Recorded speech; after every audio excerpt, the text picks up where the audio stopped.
Hola, en 2 minutos empiezo la transmisión, pero ya hago la conexión para que todos nos podamos ver.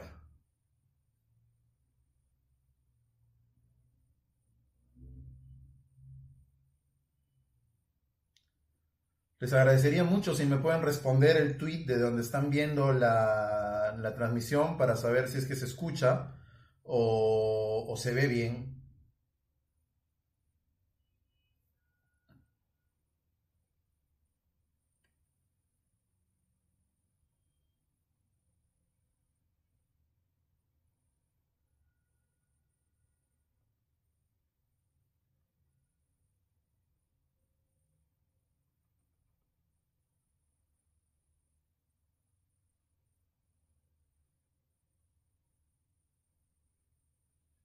Ok.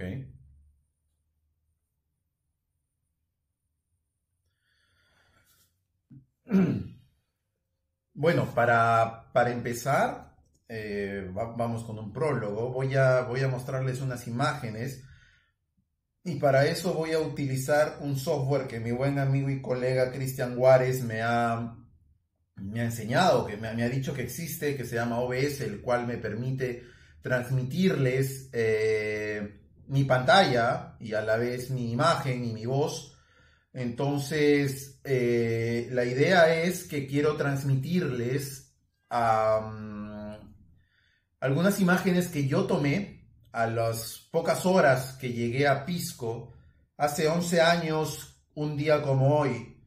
Antes de eso les voy a contar la historia de cómo lo viví yo, cómo lo vive un geólogo, un terremoto, que de hecho fue una de las historias más interesantes que tengo en mi vida y que me ayudó a crecer mucho como persona y como profesional.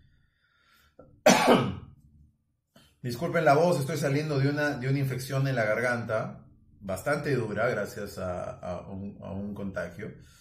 Entonces, bueno, esperamos unos minutitos para que se conecte más gente. Porfa, si pueden contestarme el tweet o si pueden, no sé, mandarme alguna señal de vida, porque no sé cómo voy a hacer para leer los comentarios de ustedes, porque lo estoy transmitiendo desde un programa nuevo. A ver, voy a intentar hacerlo desde el celular. Ajá. Ya, creo que desde el celular sí funciona. Sí, a ver, voy a poner en silencio esto.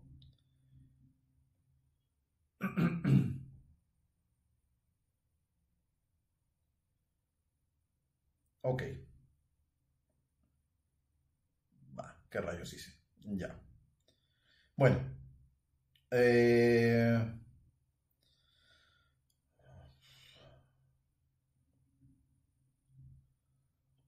hmm, el detalle es que no sé cómo funciona esto, pero bueno. Vamos unos segundos más. Veo corazones, pero no veo comentarios. Entonces, ya, en 3 minutos empezamos la transmisión oficial, digamos. Vamos a... nuevamente les voy a contar qué hemos aprendido. Aunque no lo crean, hemos avanzado bastante en este tiempo. 11 años es bastante tiempo, en especial para un país. Entonces, sí se hizo grandes cosas respecto al terremoto de Pisco y a cómo estábamos en esa situación. Bueno, siendo la hora, creo que vamos a empezar, ¿no? Vamos a empezar de una vez. Buenos días, buenas noches. Yo soy Patricio Valderrama, soy geólogo de desastres. Me preguntan si es que se puede volver a ver el video. Sí, sí, va a estar puesto en mi cuenta de Twitter, va a estar puesto en mi cuenta de YouTube. Entonces sí, se puede ver después. Es más, si esta transmisión tú la estás comenzando a ver entrecortada, Puedes verla después va a estar en Twitter, va a estar en YouTube. Entonces, comencemos. ¿Por qué tenemos que hablar del terremoto de Pisco 11 años después? Básicamente porque fue el último, y ese es un grave, grave problema. No hemos tenido otro desastre de origen geológico desde ese momento, y ya pasó más de una década. No hemos tenido otro terremoto importante en ningún lado del Perú de esa magnitud. Gracias, me dicen que se está viendo súper bien, entonces eso es súper bueno, sigo.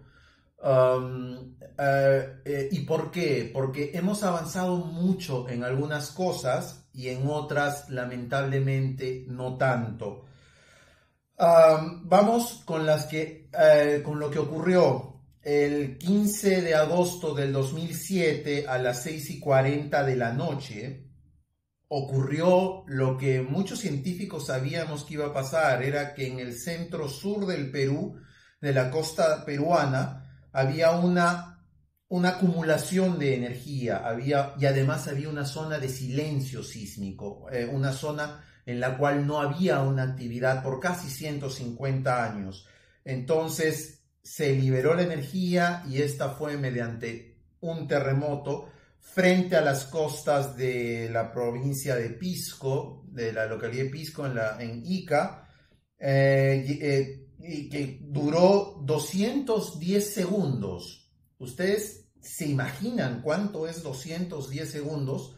Es un montón de tiempo si nos ponemos a pensar, y si prueba, hazlo mañana, siéntate en silencio en 210 segundos, es un montón de tiempo. ¿Cuánta energía se liberó? Esa es una pregunta que me hacen mucho. ¿Cuánta energía se requiere para producir un terremoto? Bueno, vamos a compararlo con una energía que nosotros entendemos. Al final de la Segunda Guerra Mundial, el gobierno de Estados Unidos lanzó 2 bombas atómicas, una sobre Hiroshima, que cayó directamente encima de la ciudad y la destruyó totalmente, y una sobre Nagasaki, que es otra historia. Esa va a ser nuestra unidad de medida, la bomba de Hiroshima, ¿ok?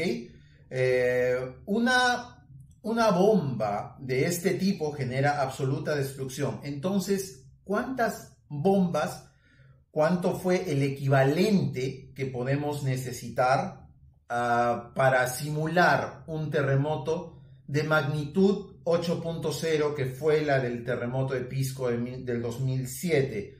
Bueno, se necesitan 27.000 bombas atómicas juntas. Esa es la cifra.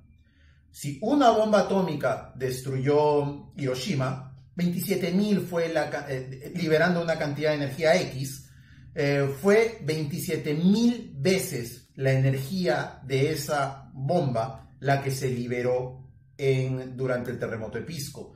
Eso produce evidentemente muchas cosas. Produce destrucción en la tierra, una alteración del fondo marino y por lo tanto un tsunami.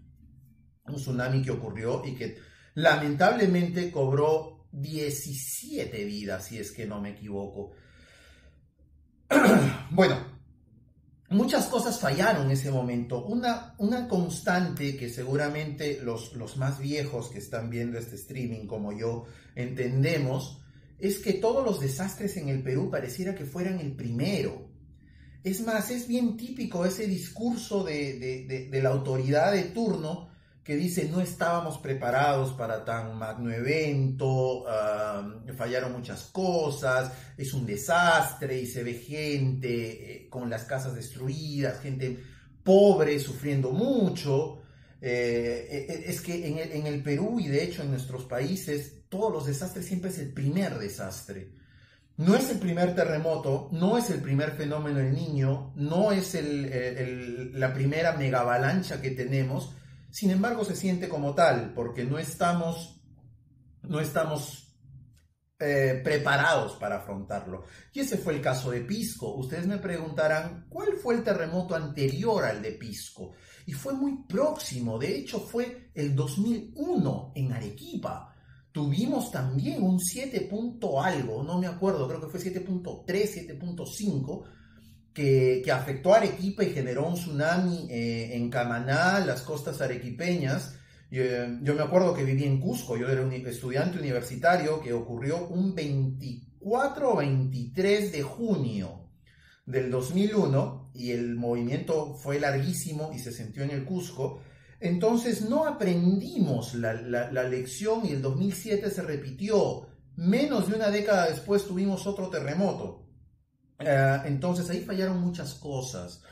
Primero, no se supo la magnitud exacta al momento preciso, y por lo tanto no se emitió una alerta de tsunami. ¿Por qué?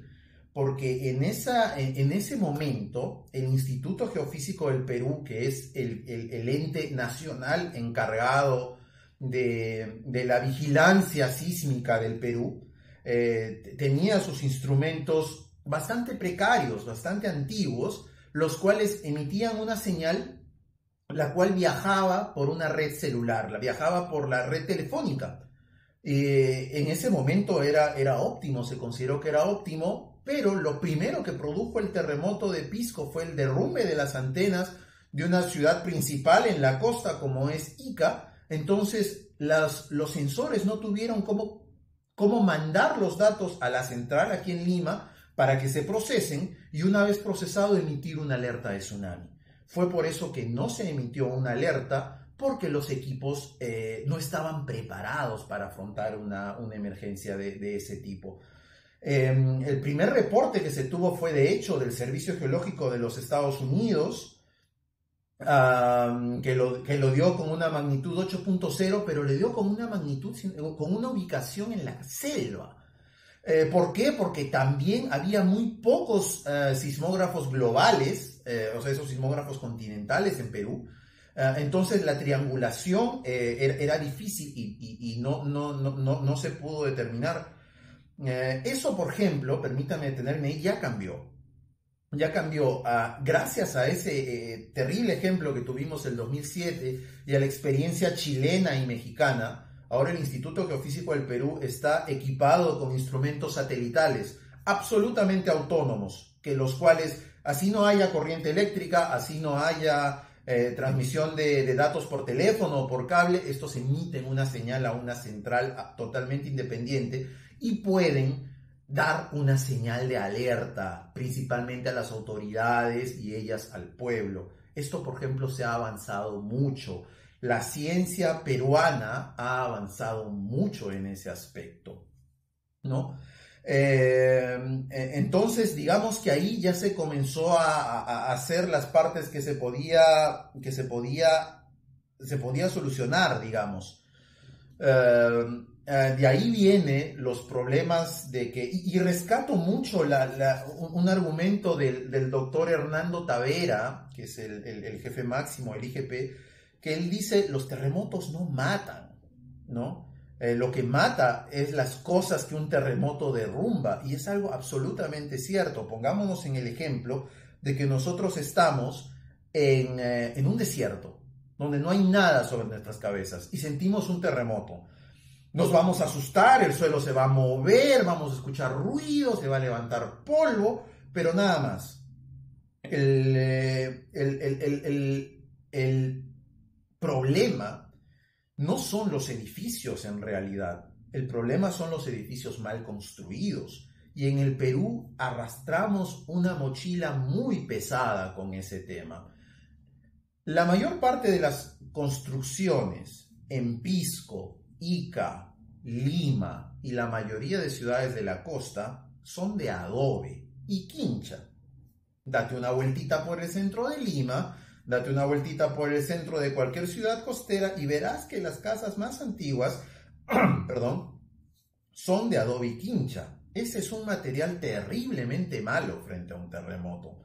Entonces, cuando se liberó la energía, las primeras en fallar fueron esas viviendas, y también algunas viviendas de material noble mal construidas. De eso vamos a ver fotos que yo mismo tomé horas o días después del terremoto principal, donde se ven ejemplos clásicos de por qué una estructura falla. Ahora, hay que ser realista. Un terremoto de 8.0 afecta a quien sea. Afecta al Perú, afecta a Japón, afecta a un país tercermundista, afecta a un país primermundista. La diferencia es en cuánto tiempo se recuperan y qué lecciones aprenden. Correcto. Hemos avanzado mucho respecto a ese tema. Ya tenemos instrumentos de muy buena generación, científicos, que pueden medir el terremoto apenas ocurre y esos nos puede avisar y nos puede dar los datos. En un tuit en la mañana puse de que de hecho el terremoto de Pisco no fue uno, sino fueron dos, lo cual así ocurrió. ¿Qué pasó? Imaginemos la costa peruana, ¿no? Nosotros vemos hacia el mar y vemos hacia el horizonte. Ahí donde nació el terremoto. ¿Cómo nace un terremoto primero? Un terremoto es básicamente una rotura del suelo marino, que de hecho es la placa de Nazca.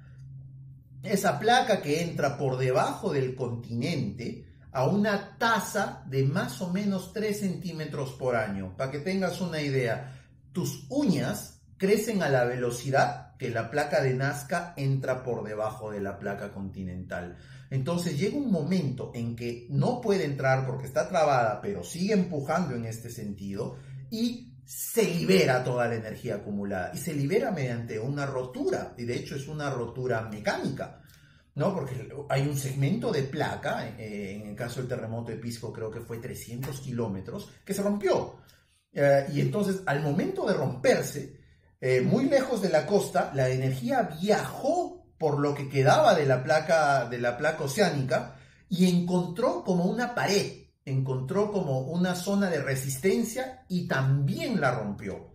Entonces, si ustedes vieran los sismogramas, que es como lo detecta un instrumento científico llamado sismógrafo, ven dos saltos. Ven un salto, el primero, que es cuando nace el terremoto, y el segundo, que es cuando hace una segunda rotura. ¿Eso pudo haber aumentado el grado de destrucción? Sí. ¿Eso hizo que la onda viaje más lejos? Sí.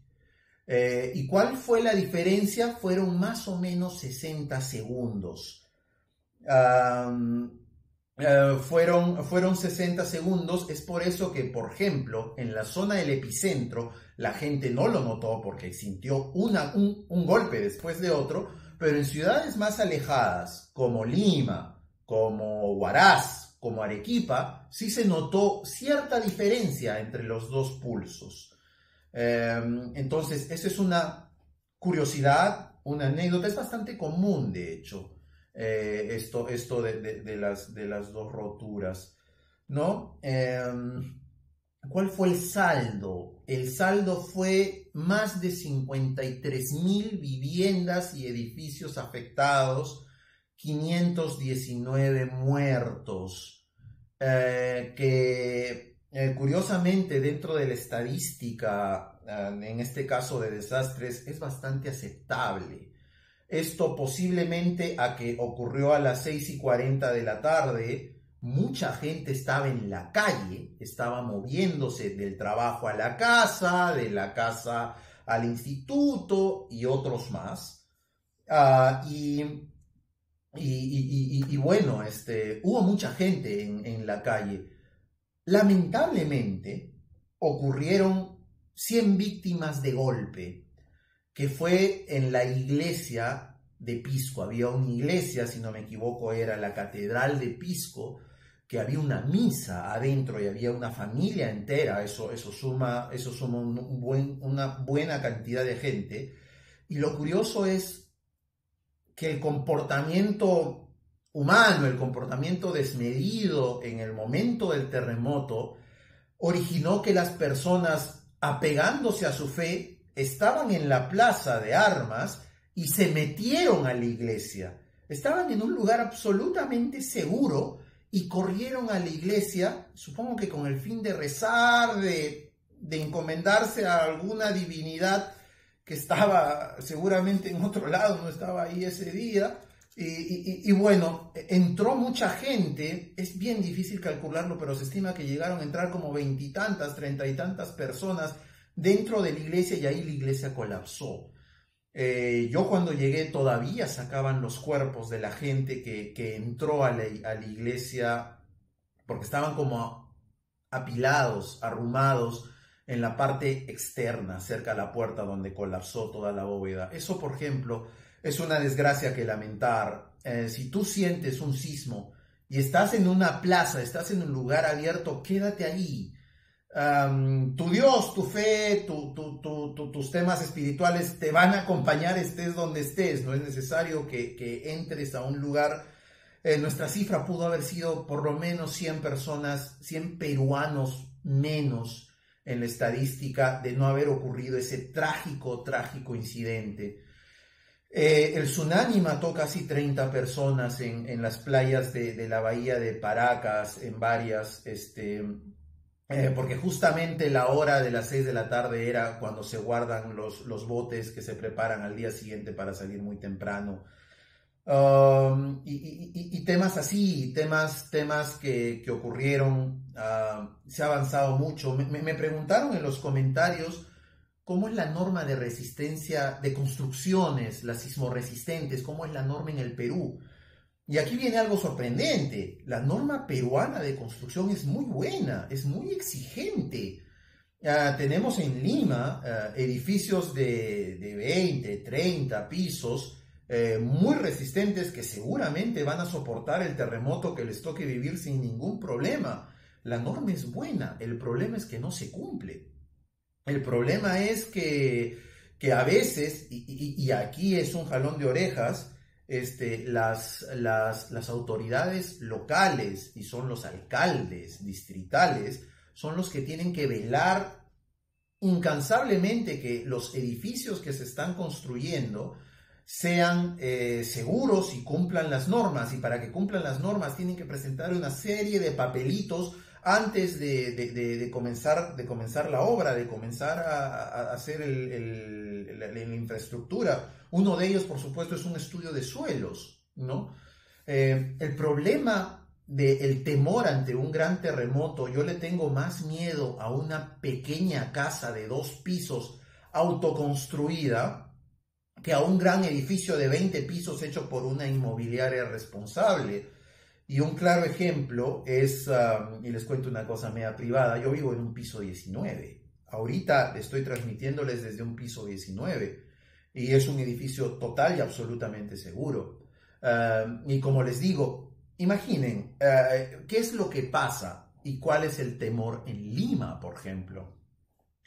De Lima vamos a hablar largo y tendido dentro de unos minutos, pero ¿qué pasa? Que en los años 80 tuvimos esta explosión demográfica producto de la inmigración hacia la capital que continúa hasta ahora. Por supuesto, yo también soy un inmigrante, yo soy cusqueño, ¿no? Entonces se llegaba y no había viviendas, se conseguía un terreno, ahorrabas tu dinero, pedías un préstamo, construías tu losa de cemento, tú, tu cuñado, tu primo y el vecino agarraban sus ladrillos, levantaban sus paredes, vaciaban el techo, rompíamos la cerveza y ya teníamos una casa de un pisito, ¿no? De un primer piso.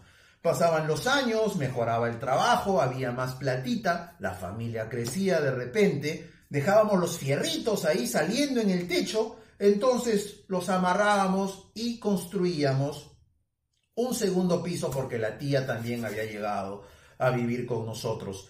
10 años después, la familia creció, ya necesitamos un piso más y construimos el tercer piso pues ya para alquilar, ¿no es cierto? Una cosa así.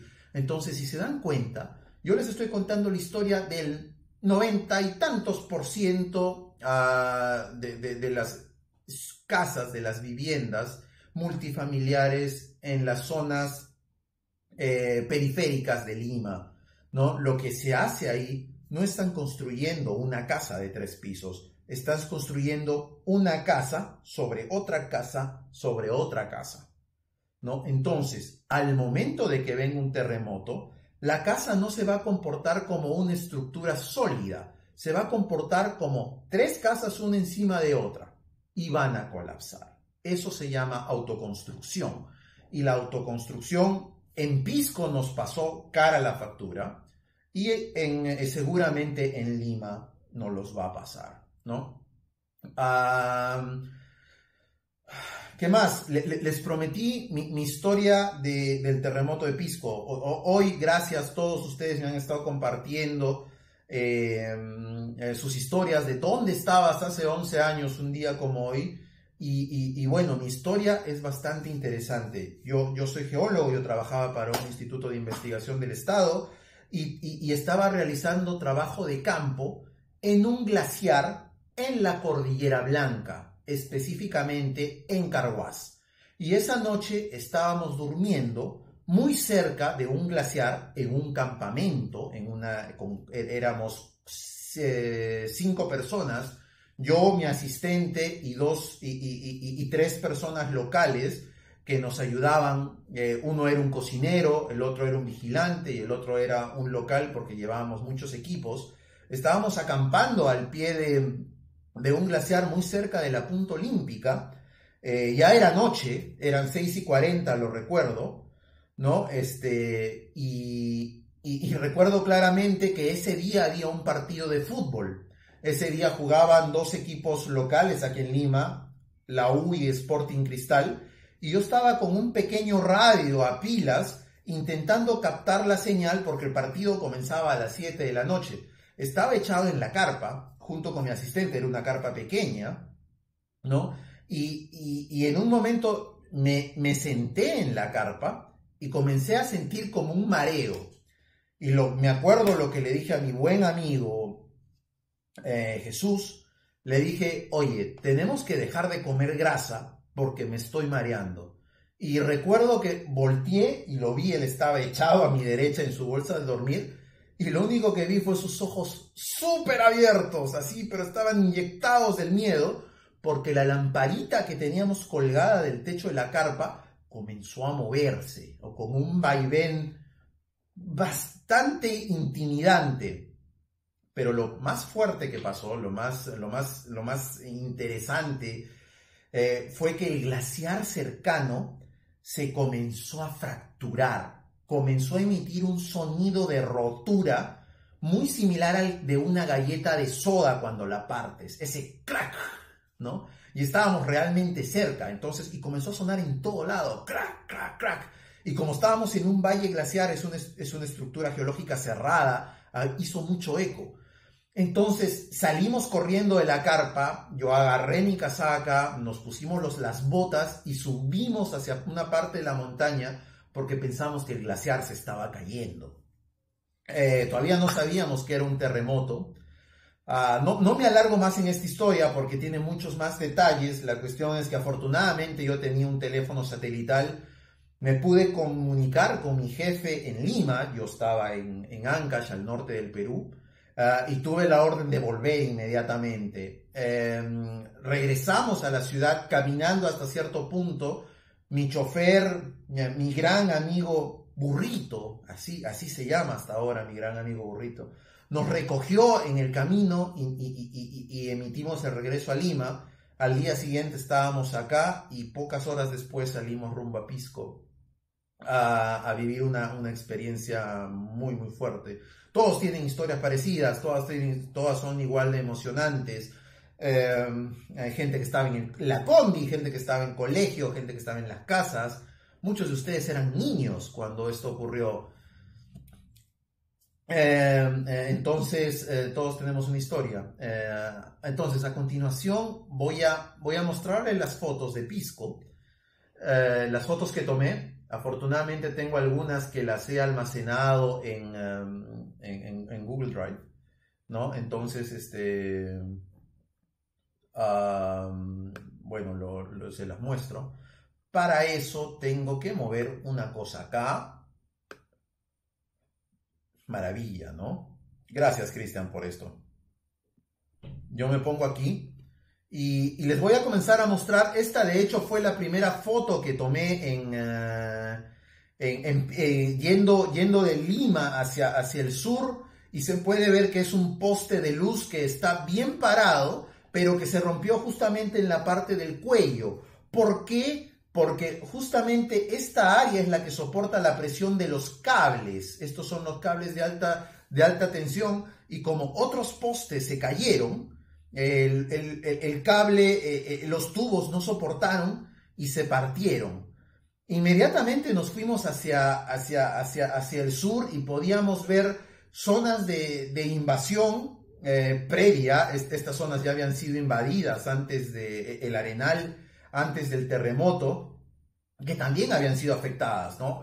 Lógicamente el grado de afectación era muy chico debido a que sus viviendas eran básicamente esteras, eran de paja, entonces se cae y la vuelves a levantar simplemente. Es una zona muy pobre. Ahí pueden ver Nuevo Cañete, estamos en crisis.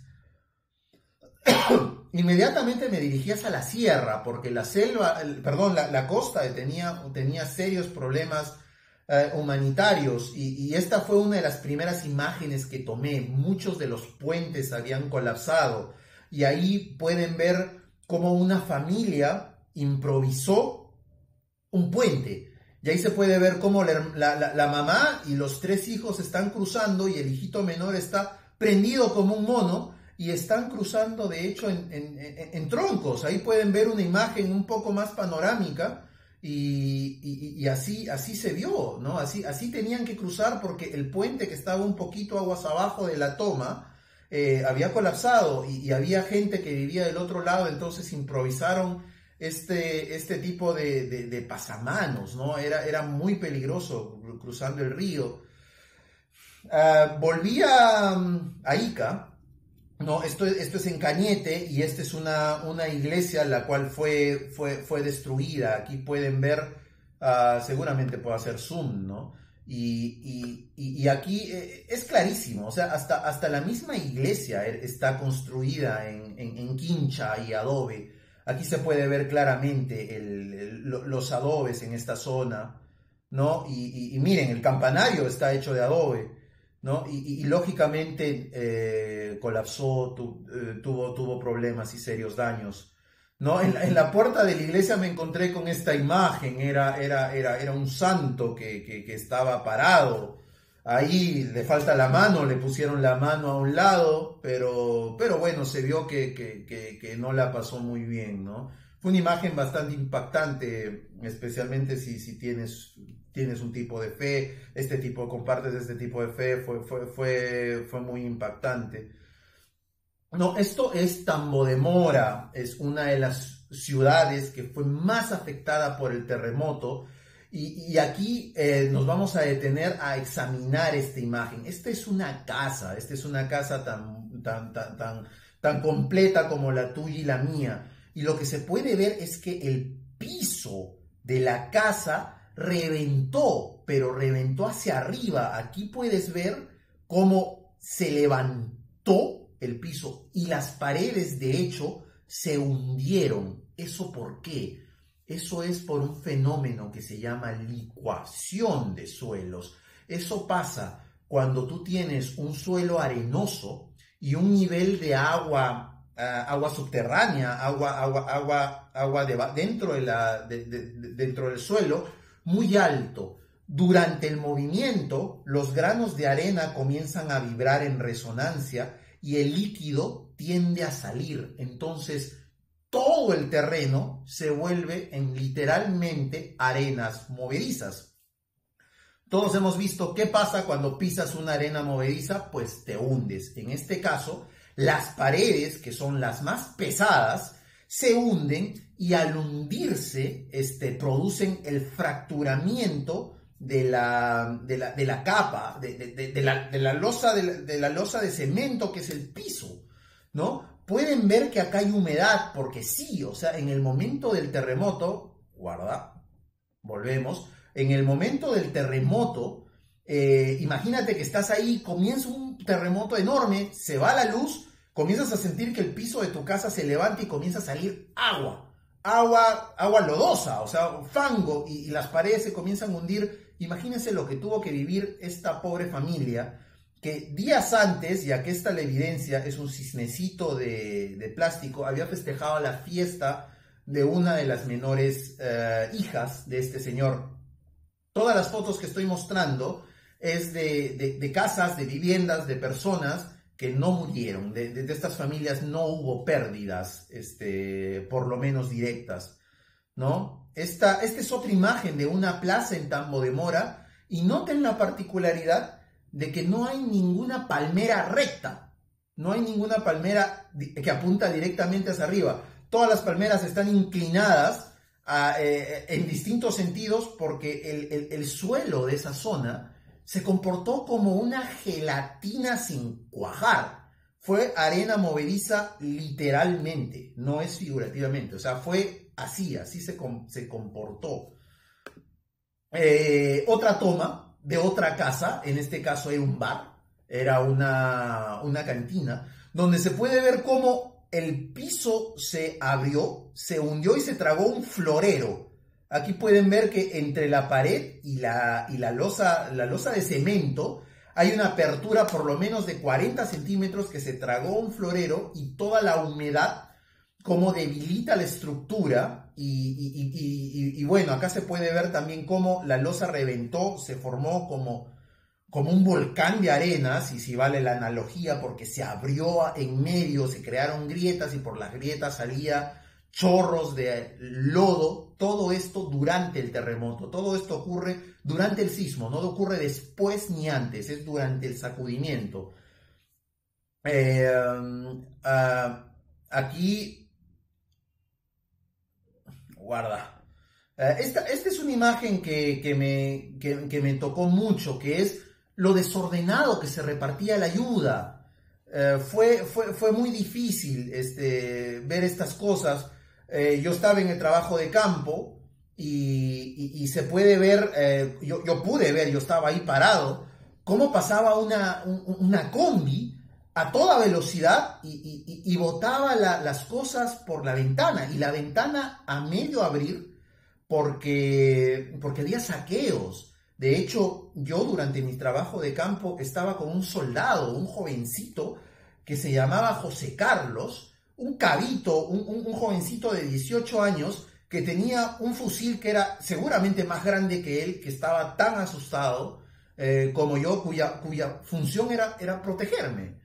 Esas son historias, seguramente se los contaré en otro momento, pero la combi pasaba a toda velocidad y tiraba cosas. Vean esto, tomé varias imágenes, y tiraba cosas sin detenerse, ¿no? La combi pasaba, pero ¿qué es lo que tiraba? ¿No? Esta es la imagen previa, y intenté hacer un zoom, y de hecho lo que tiraban era ropa interior.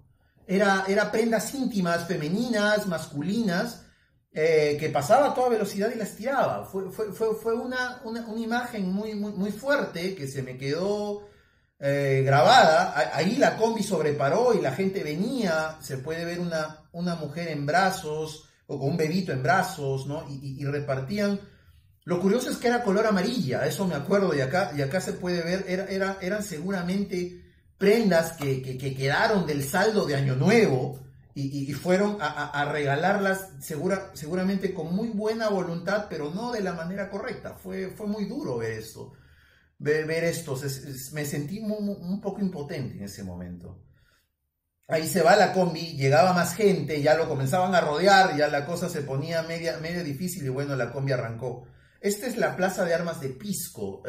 Como lo dije, no voy a mostrar imágenes fuertes, pero se puede ver el grado de destrucción, ¿no? Esto es una calle, aquí había una farmacia, aquí había una de las calles que sale de la Plaza de Armas de Pisco, y se puede ver que dos cosas: el alto grado de destrucción y la calidad de los materiales. Aquí el edificio que tiene las antenas es de material noble.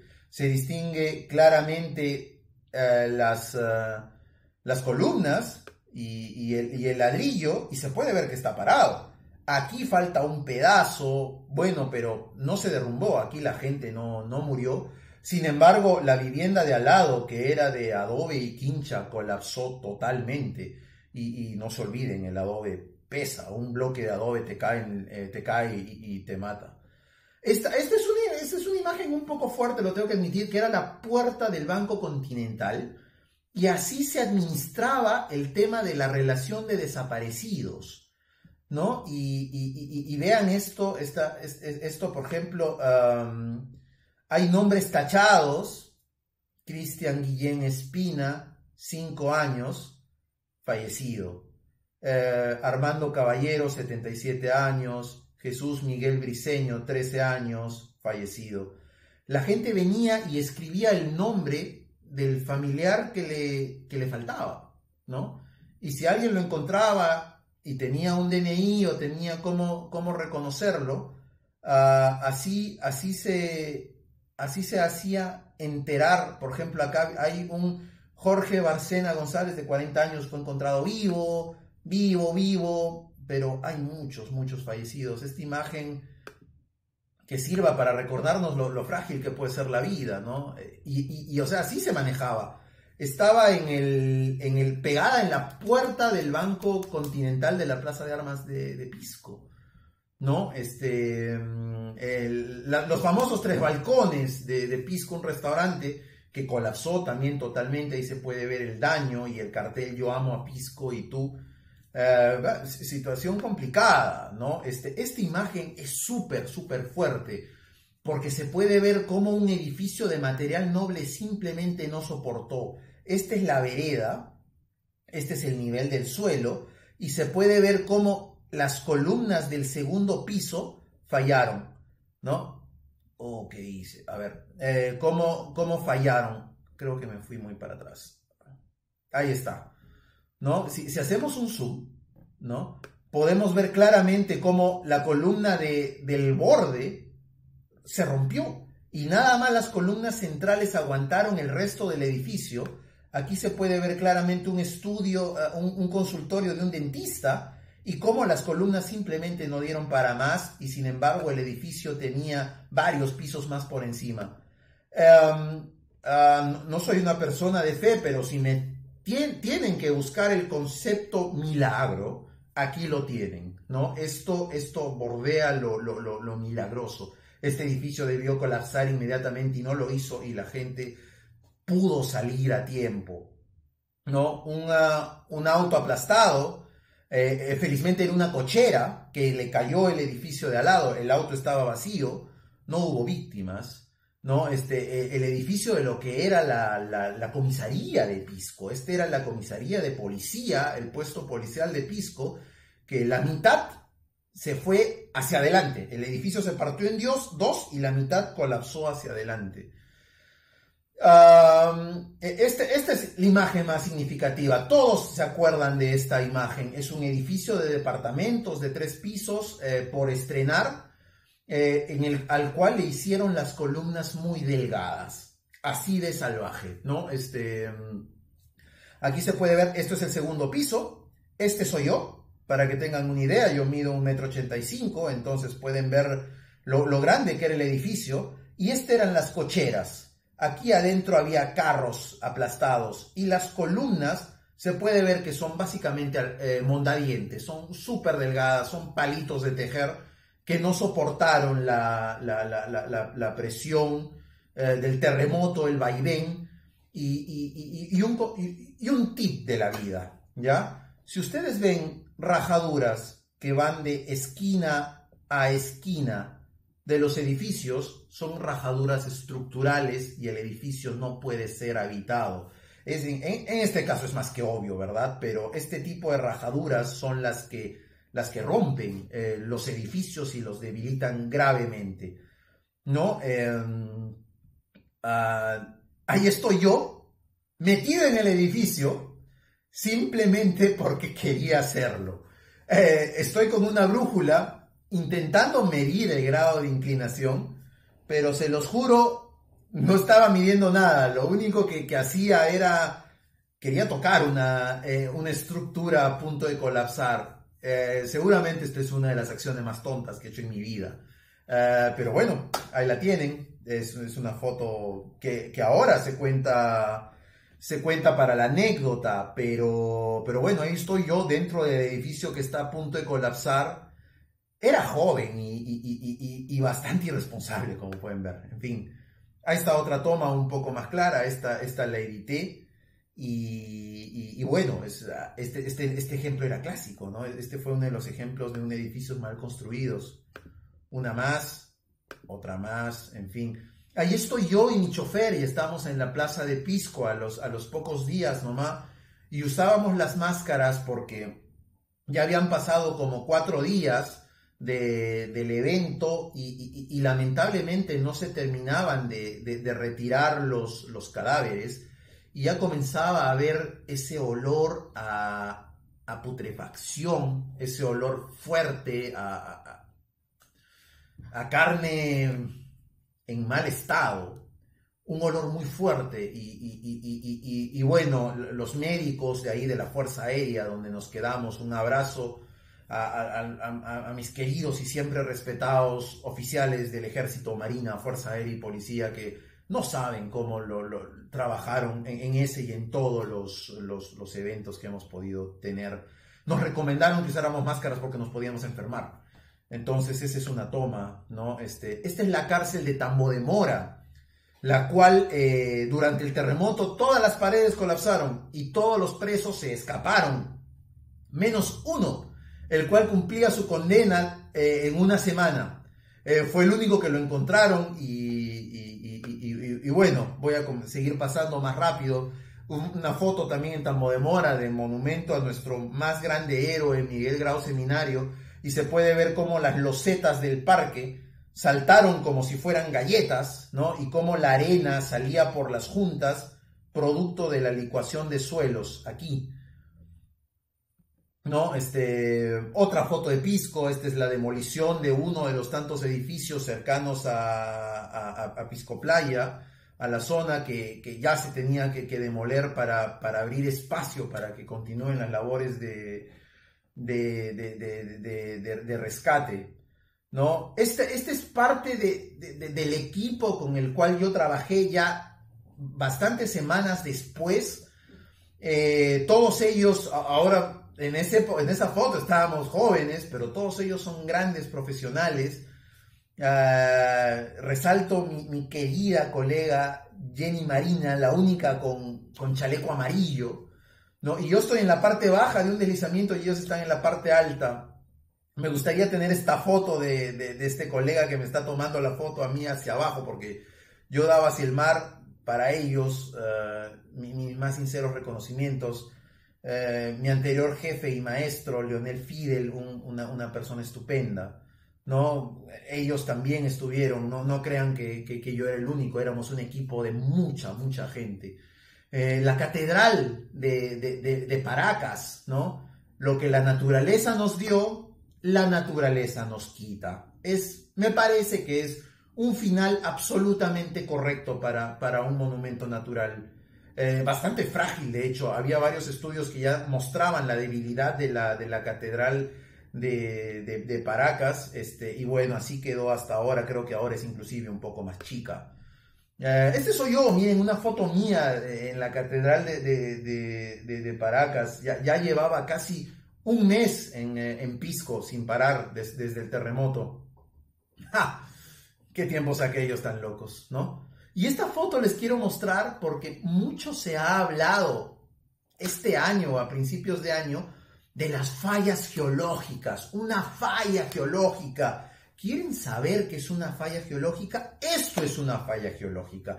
Una discontinuidad. Acá se puede ver cómo estos estratos vienen, después bajan, este equivale a este y este equivale a este, y después en una falla de este tipo vuelve a subir. Entonces este es este. Todo eso producto de un terremoto. O sea, fue un terremoto en algún momento. No es el terremoto de Pisco, es otro terremoto que movió y removió esta roca y de hecho la partió en pedazos, y esta estructura de acá y esta de acá se conocen como fallas geológicas. Bastante menos sorprendentes, ¿verdad? Pero esto es lo que a todas luces y en todas verdades es una falla geológica. Ahí la tienen, ¿no? Wash. Algunos otros deslizamientos en la parte costera, hubo avalanchas enormes como esta, por ejemplo, que afectaron mucho la vida marina. Hubo muchos lobos marinos que se vieron afectados por esto. Otra toma de lo que se llama la bota, ¿no? A esto se le llama la bota, que también fue afectada en la parte alta por deslizamientos. La playa La Mina en Paracas, y acá se puede ver una gran escarpa de un gran deslizamiento que seguramente debe seguir activo hasta ahora. ¿No? O una foto personal que no vale la pena mostrar, qué ridículo. Debí clasificarlas antes, pero en fin. Una foto panorámica, y lo curioso que se puede ver es la línea costera habitual y hasta dónde entró el tsunami. Y el tsunami entró hasta acá, inclusive acá había un bolsón de agua de mar estancada que entró y nunca más volvió a salir. El tsunami en algunas zonas llegó a entrar hasta 2 kilómetros tierra adentro. De aquí a aquí es una distancia de 2 kilómetros. Entonces, imagínate, no es una ola de 2 kilómetros, es que el mar entra y lamentablemente cobró vidas, ¿no? Esta es una imagen muy interesante. Entonces, por lo tanto, si el mar entró hasta aquí, todo este sector de acá estuvo cubierto por el tsunami en algún momento, ¿no? Es muy importante. Una roca que fue empujada por el movimiento del terremoto y llegó a estar en este gracioso estado de equilibrio. No sé si estará, no me acuerdo dónde es. Pero bueno, había avisos de rutas de evacuación en caso de tsunami, había avisos los cuales seguramente funcionaron para los afortunados, ¿no? Esta es una casa, por ejemplo, la cual falló producto de la licuación de suelos. Paredes de adobe muy gruesas, muy grandes, con una columna de cemento encima, el suelo se vuelve arena movediza y toda la casa se hunde y se destruye, ¿no? Tampoco hubo víctimas en esta zona. Aquí es una cama. Pueden ver que es una cama, aquí está el colchón, el catre y cómo el techo colapsó y aplastó la vivienda. No hubo víctimas en este caso tampoco, ¿no? Igual, paredes, este soy yo, estoy con mi chaleco rojo. Pueden ver cómo yo estoy al nivel del suelo y este segmento se levantó y el piso dentro de la casa también se partió. Y bueno, estas son las fotos, otra de Paracas, un barco que fue arrastrado por el tsunami, varios kilómetros tierra adentro. Esta foto debe ser a 1.5 1.8 kilómetros tierra adentro, ¿no? Y pueden ver, es una lancha pequeña, aquí hay trozos de otra lancha, ¿no? Porque se encontraban muchos de estos restos. Un perro que cuidaba su casa en una grieta. Se puede ver cómo la columna, que está desgastada, se separó del muro y bueno, el perrito sacaba la cabeza de ahí. Una casa de material noble, muy bien hecha. Se puede ver muy poco daño, de hecho, en las paredes, ¿no? Se puede ver claramente cómo las paredes están intactas, pero sin embargo lo que falló fue el suelo. El suelo reventó por la licuación de suelos y se abrieron las juntas entre muros y también pasó a ser inhabitable, ¿no? Otra toma de la cárcel de Tambo de Mora, uno de los torreones, muchos de los torreones se cayeron. Imagínense el sustazo que se llevó a la persona que estaba en el torreón. Ojalá no haya sufrido daños, ¿no? Y bueno, estas son fotos mías. Aquí yo estoy con Carlos Costa, un experto argentino en terremotos que llegó para apoyar a los científicos peruanos. Yo era su asistente en ese momento. Yo a las justas pasaba los 20 años. Y bueno, veíamos los daños. Aquí se puede ver cómo se abrió el suelo, las grietas, las casas se partieron. Todo eso, ¿no? Aquí se puede ver claramente los sentidos del movimiento. Se puede ver cómo la puerta está descuadrada, cómo este pedazo de la pared apunta hacia su derecha, este pedazo de la pared apunta hacia la izquierda, para finalmente el pedazo del segmento del piso también apuntaba a la derecha. Grado de destrucción total es un tema muy, muy complejo, ¿no? Estas son fotos más que nada científicas, como pueden ver, ¿no? Ahí estoy yo parado y vean que la casa está básicamente a la altura de mi cabeza y no es porque es una casa bajita, sino es porque de hecho todo el edificio se hundió y se hundió, en este caso al ser de material noble, se hundió en armonía, se hundió completo y no colapsó, colapsó el techo, pero las paredes no se derrumbaron y quedó una casa hundida, ¿no? Fue increíble. Igual otras tomas, vean cómo los postes están básicamente salidos, las paredes rajadas. Estábamos caminando por ahí, conversando con los pobladores, nos contaban las historias, historias muy fuertes, historias de personas que perdieron a su familia, personas que perdieron mucha gente, ¿no? Y esta es la última foto, un gran deslizamiento, es el gran deslizamiento de la playa Yumak, ese es el concierto de Soda Stereo. Aquí está mi querida colega geólogo Jenny, irresponsablemente dentro del deslizamiento, esta es la escarpa del deslizamiento, y ella de hecho está en un bloque colgado. Así es cuando uno vive su carrera y vive la aventura. Esta siempre le digo a Jenny que esta debe ser la mejor foto de su vida profesional, ¿no? Quiero también una amiga mía de Twitter, una seguidora mía, Diana Espejo, ella es de la zona y les quiero mostrar las fotos que ella me ha compartido para yo compartirla con ustedes. ¿No? Ella me ha mandado estas fotos, son fotos de ella, son sus fotos personales, privadas, y me las ha compartido porque ella vivía en Pisco, si no me equivoco. Y muchas gracias, Diana, por las fotos, por compartirlas conmigo y permitirlas que yo los comparta con todas las personas que van a ver este video en algún momento. Esta es la Plaza de Armas de Pisco. Una de las fotos que yo mostré se podía identificar claramente la farmacia FASA. Y bueno, estas eran las carpas del primer puesto de control de adelanto, el primero que llegó a Pisco. Es bastante utópico porque detrás de Diana, que tomaba esta foto, estaba la iglesia que había colapsado y se había llevado más de 100 personas en 210 segundos, mientras que acá teníamos un edificio material noble absolutamente intacto, sin una rajadura, y aquí se puede ver que mucho cuenta la seguridad y la protección de la vivienda, la calidad de los materiales. Evidentemente este edificio estaba hecho por ingenieros, estaba hecho bajo las normas y soportó. El edificio de al lado cayó, el de atrás, que era la iglesia, también se destruyó totalmente y este estaba entero. Es una cosa que nos tiene que poner a pensar. Esta es otra foto privada de ella, de la casa de su tía, los daños que sufrieron, ¿no? Hay historias de cómo el terremoto de Pisco abría los anaqueles y te hacía caer las cosas, ¿no? Y aquí es una clara muestra, ¿no? Cómo las mayólicas saltaron, cómo las paredes se movieron, se desencajaron.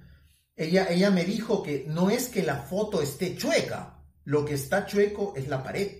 Que seguramente sufrió mucho daño durante el terremoto.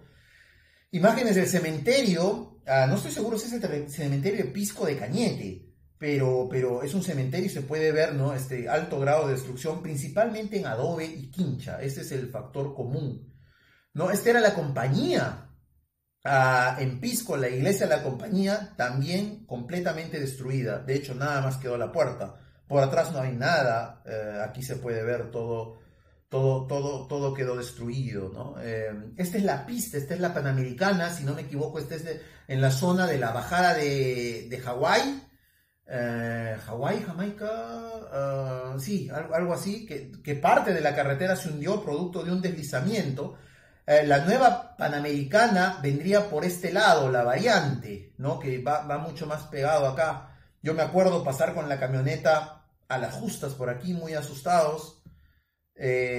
Más viviendas, nuevamente, el grado de destrucción se debe básicamente a temas de construcción. Esta es la noche del evento, esta es la noche posterior al terremoto. Y esta es la iglesia de Pisco, ¿no? O sea, aquí es una toma fuerte. Bomberos, policía, ejército trabajaron sin parar. Un ejemplo enorme de valentía, de coraje, de todo. Fue fantástico eso, ¿no? Sí, fue enorme. Otros daños, otras cosas, ¿no? Fotos que ella nos comparte. Vean cómo una vivienda de material noble está parada, mientras que una de adobe y quincha está total y absolutamente destruida. Acá pueden ver las ventanas, ¿no? Otra vivienda de adobe de este lado también destruida. Entonces el tema de la calidad de la construcción es muy, pero muy importante, ¿no? Vean, ahí están los ejemplos, ¿no?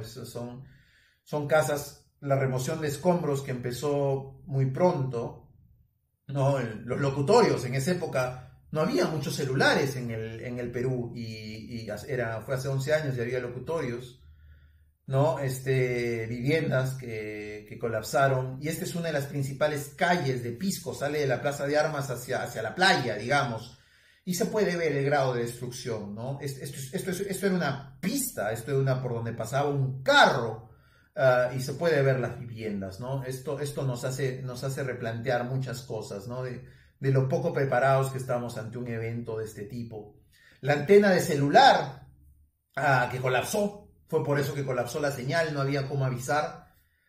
Esta imagen es súper fuerte, en una grúa intentando sostener lo que la antena quedó. Muros colapsados, viviendas afectadas, y todo esto pasó nada más hace 11 años.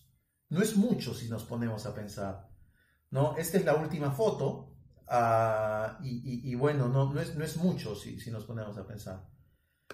Eso es todo, eso es lo que les quería compartir sobre mi punto de vista de Pisco y lo que pasó.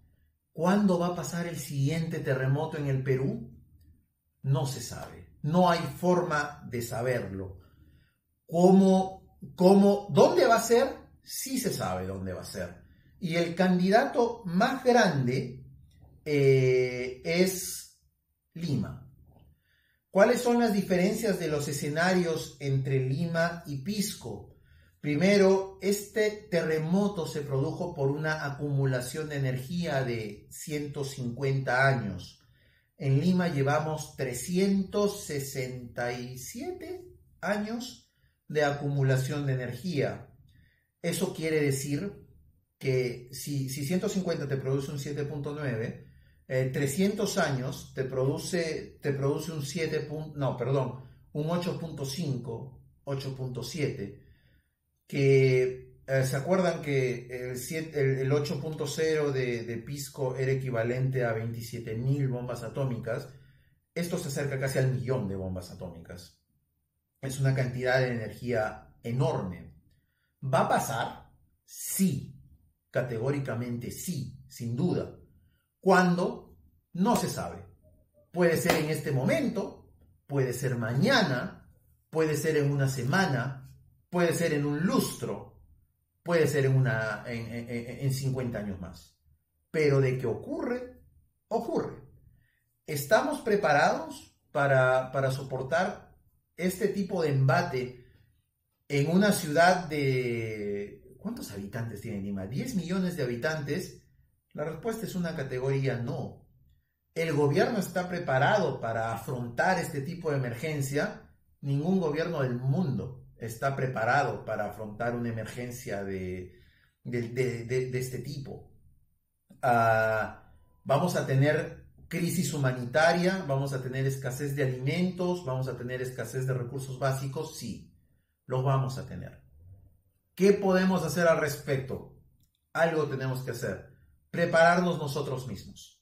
Si sabemos que nuestra vivienda está en riesgo, pues hacerla lo más segura posible, reforzar las columnas, reforzar las juntas, tener una mochila de emergencia. Todo el mundo me dice: Patricio, creo que tú fuiste el que inventaste la mochila de emergencia. La verdad es que no, es un invento mexicano. Y también me dicen: ¿de qué sirve una mochila de emergencia? Las fotos que acabamos de ver son de viviendas que pasaron de todo, de albergar una familia, de albergar un hogar, hacer absolutamente nada en 210 segundos.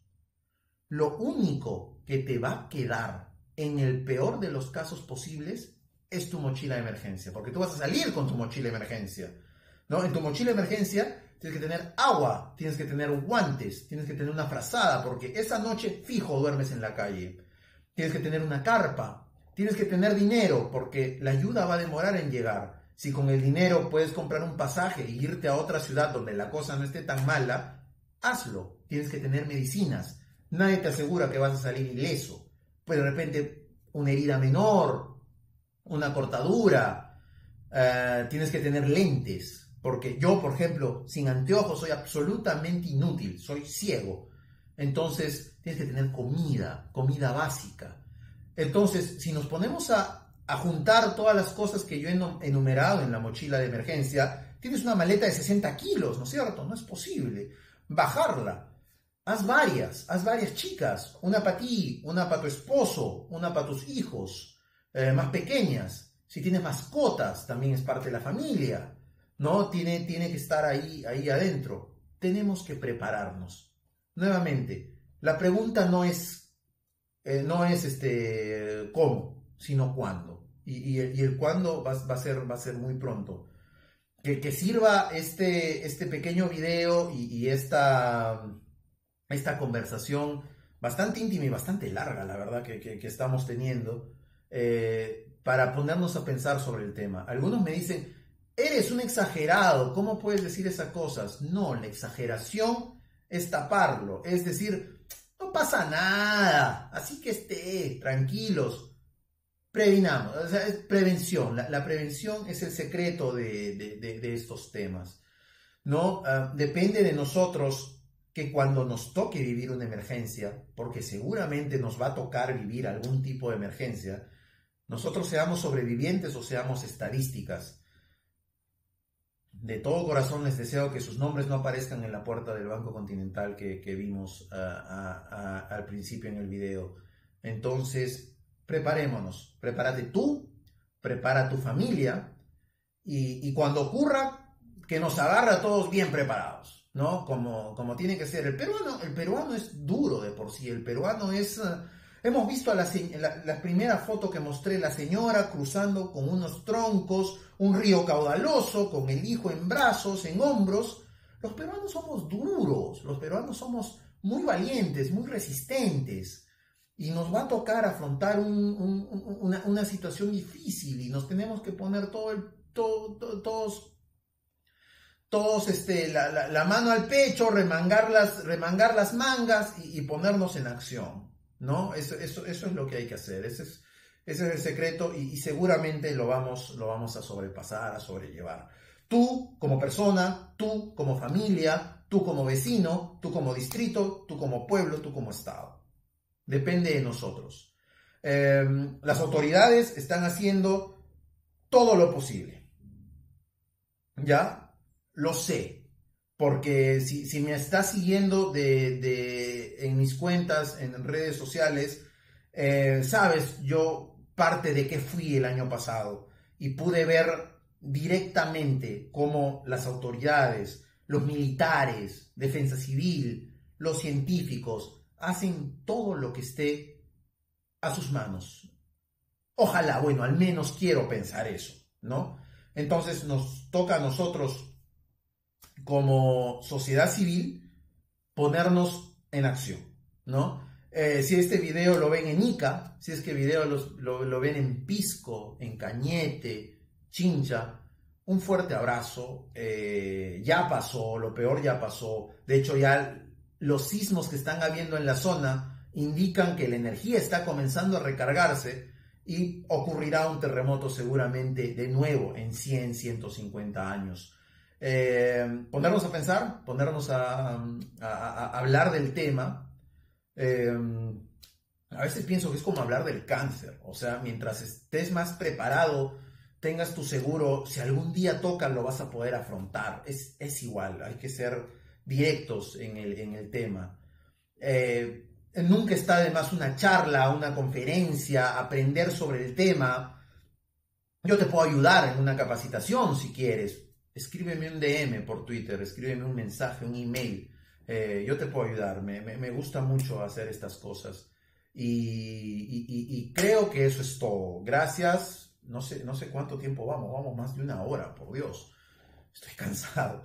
Pero creo que vale la pena. Valió la pena. Es el 11º aniversario del terremoto de Pisco. Me hubiera gustado hacer esto el año pasado, para el 10º aniversario, pero es una fecha para recordar, es una fecha, no se celebra, no se conmemora, las víctimas se recuerdan, pero sobre todo hay que pensar, hay que ponernos a reflexionar.